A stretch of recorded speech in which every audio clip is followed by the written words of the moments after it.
Right, so since day one of the plus T swap, I've been battling a fucking oil leak from the drain tube on the old tractor here. And as soon as I put the drain tube on, it was dripping fresh oil. I knew it wasn't gonna stay long without totally failing. And the other day when I was pissing around and doing some fucking burnouts and heating up the exhaust manifold, I got the oil drain hot enough that it did like dislodge and start leaking worse.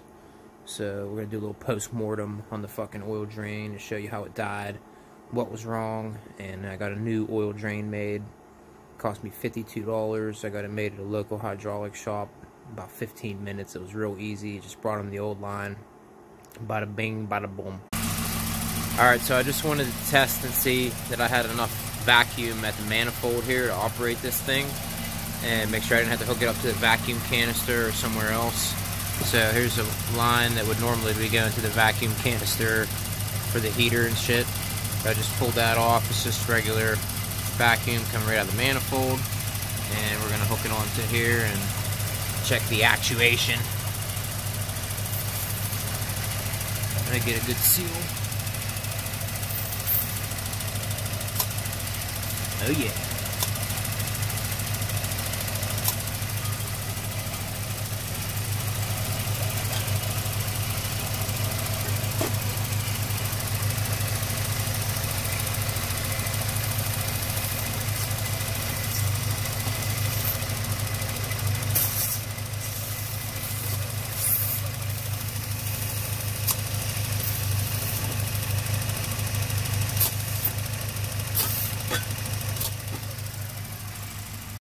Squadron. Got the old saws me all here. And I made some marks on this exhaust that I can barely fucking see. We're gonna customize this bitch some more. Oh, now I can't see him at all. This is sure to be a straight cut. Okay.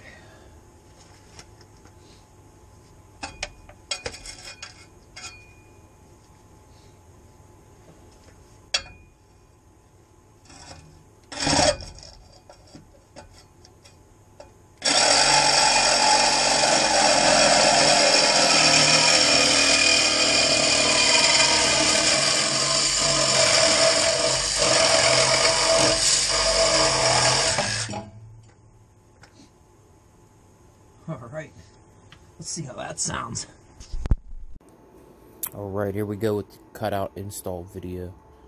This is going to get put in right in front of the catalytic converter so that we can get the exhaust out quicker without it being choked out. And ordered a 2.5 inch so that it just slips right on here. I gotta lower the exhaust down a little bit, but you can see that that's a slip fit, boom, like that. And then this gets turned up and kind of tucked into the side right there. But we got this problem right here. I'm gonna have to have the O2 sensor in front of the cutout. So what we're gonna do now is drill the downpipe and install a bung that came with my wideband sensor that I didn't use because I put my wideband sensor in the original O2 sensor location for this downpipe, and I used my old location in the cat. So now we're going to plug that cat location and utilize this hole right here.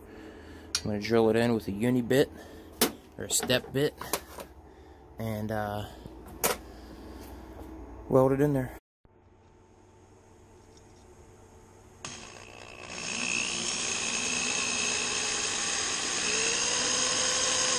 Oh, she's soft as baby turds.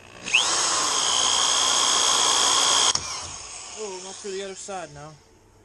Alright, I'll get the step bit down.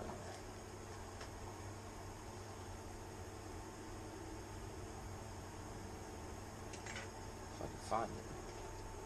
The fuck is the step bit? God damn it, I just got the new one from Harbor Freight, so we'll see how that cuts.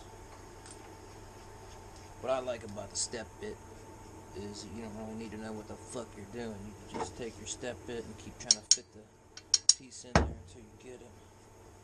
So, got the old corded D-weight here.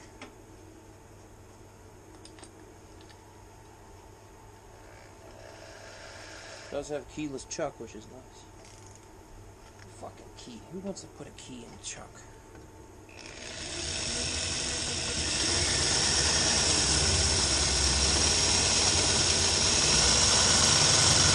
So easy, this ain't no flapjack.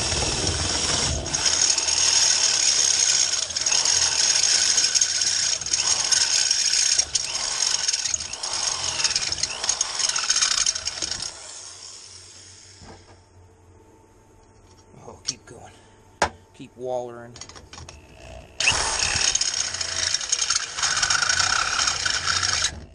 Ooh, ooh, ooh, ooh.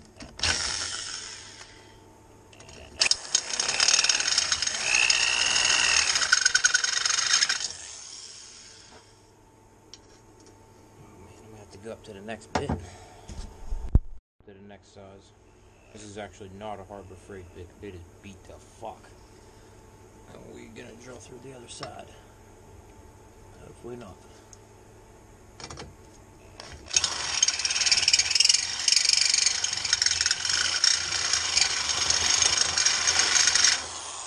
See how that looks. I think I'm gonna have to go all the way on this one too.